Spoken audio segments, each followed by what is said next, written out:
So we know how to create and add our own user form, but we haven't got one that actually does anything that's much use yet.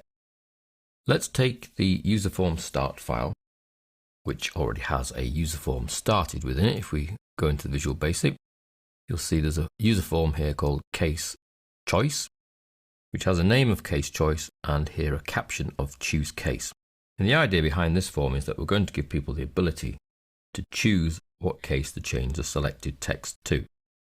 The first stage is we could do with an OK and cancel button, fairly common.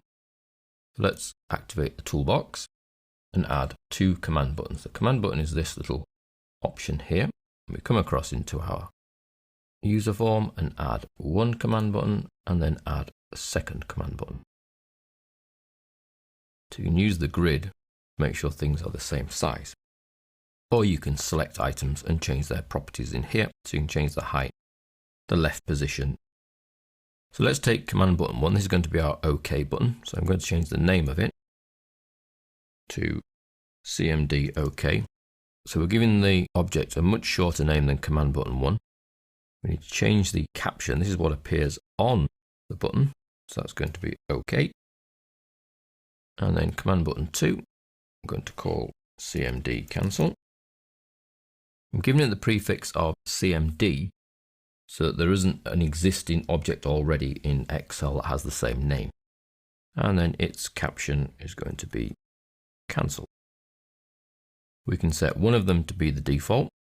So let's set the OK button, default to true, which means that that button will already have the selection when the form loads up. And we can even, for the cancel button, already set the cancel property here to true. So clicking this button will actually cancel the form anyway. Now in order to test that the form opens and looks right and we're getting somewhere, we actually need a sub-procedure to call the form. So let's insert a new module and we'll say run form, which is going to be a sub. And then to run our form, we simply have case choice, which is the name of our form, dot show. And that way we can run it from the immediate window down here. And we can see that our form opens. We have an OK button that has the highlight, it's the default, and we have a cancel button. Now, clicking either of them at the moment actually does nothing because we've not associated any actions with them. So let's close that, go back into the VBA. So to add an action to either of these forms, let's do the cancel one. We double click the object. That brings us into command cancel underscore click. Command cancel is my little object, my little command button. And when somebody clicks it, what I want to happen? Well, effectively, I want it to close the form. So we use the command unload case choice, which is our object, our form. So we can run the form again. And when we click cancel, it unloads the form. So that little bit of code is working quite happily. The OK button, if I double click that, well, that's actually going to do the work. So for the moment, we'll just get that to a message box of you clicked OK.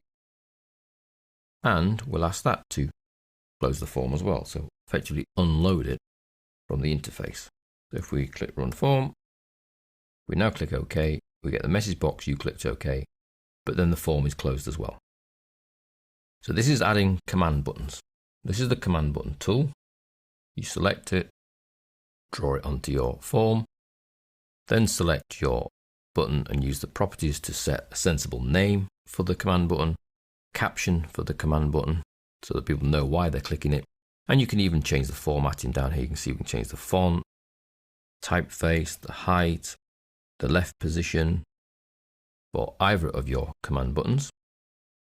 And then to tell the button what to do when clicked, you simply double click. That takes you into code sheet, and not only into the code sheet, but into the correct sub-procedure, which is clicking your command button.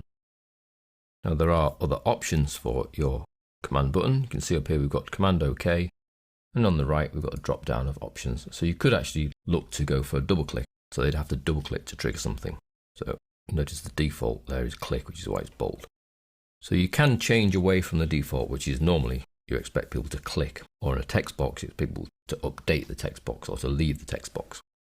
So for the moment, we have our form in place. It has an OK button and a cancel button, and it's ready, it's the right size. We're now ready for the next stage, which is to put some more objects on from the control box that are actually asking the user to make a decision.